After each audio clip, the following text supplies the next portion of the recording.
My assumption was that people of this generation have the internet.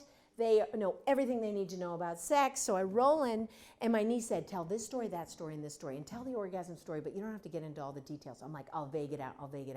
So I tell this story to these 40 young women, and right at the end, this gal behind me, she goes, excuse me, you talked about orgasms, but you didn't explain how you have them.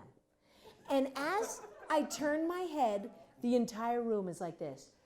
Yeah!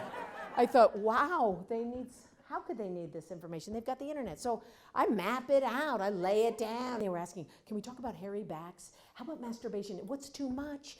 Penis size, very nervous, like I'm bent to the left, I've got a big head and a small shaft, hair on the shaft, like built like a Pepsi can, like tell me, am I okay?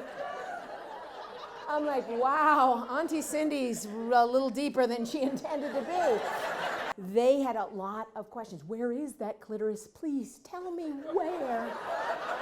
Oh, where is the clitoris? And what is a G-spot? And G-spot? And are they the same thing? And what's squirting? I need some answers. I go into this fraternity to do another talk and see what these guys have to say. 2 young men run up to me and they said, hey, we did your porn detox. I was like, oh, okay, well, tell me, how did it go? First kid says, listen, I have been off porn for 6 months and my life has changed. I no longer have erectile dysfunction. Sex with a partner is amazing again. The fantasy highlight reel, boom, it is no longer violent. It's no longer based on porn. I'm like amazed. I'm less depressed. I'm less anxious. I am more focused. I'm sleeping like a beast. My life is so different. The other kid said, everything he said is absolutely true. I was off porn for 2 months, and all of those things were happening to me. And then I thought maybe I could go on a reduced diet of porn. And everything started creeping back. The average size penis in porn is 8 inches. The average size fully erect penis is 5.5 inches. And there was a bunch of sophomores of all genders, and this one kid in the back, he goes like this, excuse me, I don't mean to be disrespectful, but I saw a study last night that said the average size penis was 5.14. And I'm like, do you have your laptop? He's like, yes. I'm like, look up that study. All the girls in the room are like this. 5.5, 5.14, like really? And then the kid, he's like, dun, dun, dun, dun, dun, dun, dun. All the boys are like, and finally he's like, names the study, he's like, 5.14. Oh my gosh, the whole room went nuts. All the boys, yeah, they're cheering, they're hooting, they're feeling normal, they're feeling okay. Now I have seniors in college, when you lay that fact out there, they get up, they high five each other, they're like, yeah, I'm normal, I'm good. No one teaches anyone about the clitoris.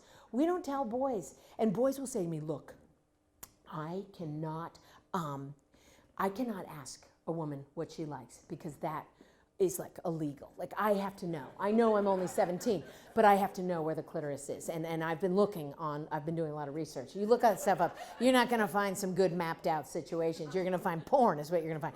Porn is the #1 sexuality educator. So these kids are like, I cannot ask. I just have to find it and figure it out. So I'm just gonna rummage around till I find that clitoris.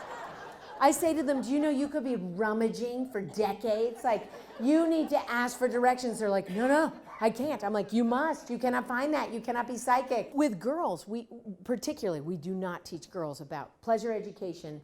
Moms will not tell their daughters because they think if I told my daughter where her clitoris is, she'll never leave her room. She'll masturbate every day, all day. And it's like, ask any guy you know that when he first figured out how to masturbate, for 3 days, his life was off the rails, and then he said to himself, I gotta recalibrate, get back to life, right?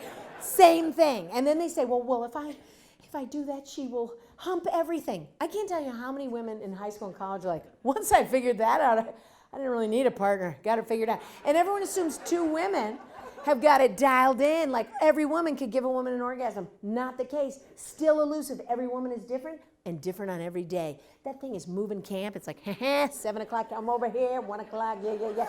It is changing camp. I mean, like as your body goes through lifetime cycles, weekly cycles, daily cycles, that thing is elusive and complicated. And it's complicated traits, like hiding in the kelpie folds.